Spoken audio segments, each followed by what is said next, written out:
Buna bak kızım. Kanun kalat ve islahatta sen müdür. Boş ver. Seyfettin. Hadi. Burası. Hoş de, ben hoş de kanun kalatma. Hoş islahatta. 125 bin pul verim sana ben. 125 bin pul verim sana ben. Ne mesele diye ne olur? Ha? Ha maşın getirmeyeyim. Hiç tay maşın demedim. Çırala maşın olsun. Bir böyle bir çıtay da. Gitti çıtay. Gitti çıtay. Gitti çıtay. Gidersen elleriyersen de. Diyersen pulu ödemişim. Size göre nasıl olur? Günahkarsın sizde. Sen de günahın var ki. Şimdi buradan sen Ben gideceğim altıma gelmeden düşmürden. Ma istirahat düş. Düşmürden düşmür. Bu boyunca gelmeseydi bu batmayacaktı. Hadi ne dehri var akı. İstirahate gelmişsin ne olur burnumdan getir beni. Gidelim biz de istirahat edelim. Sen hadi. Orada istirahat edersen yoksa o kişinin yanında.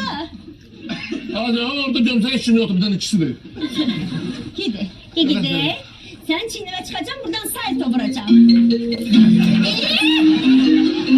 Ne buyurdu? Buyurdu. Seyfettin de buyurdu. Seyfettin şu. Yok. Şu. Söndürdüm telefonu. Seyfettin çarptı orada. Telefon yoktu. Kurtardı. Bir hafta telefon yoktu. Seyfettin'e cevap vermeyeceksin. Olsun. Dediğin dedi. Her aşkını dedi. Maşını dedi kurtardı. Besimizde. Bir hafta besimizde. Gideç mi? Bir şey kurtardı. Söndürmedin sen ha?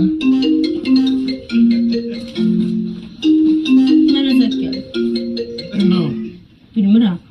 Söyle. Alo. Bazı Seyfettin de. Bu müdüre sen vuram sen çatma. Salamatçılıktı. Seyfettin sen niye bana yıkırsan? Ha? Ne oldu Seyfettin? Müdür bir söz diyeceğim.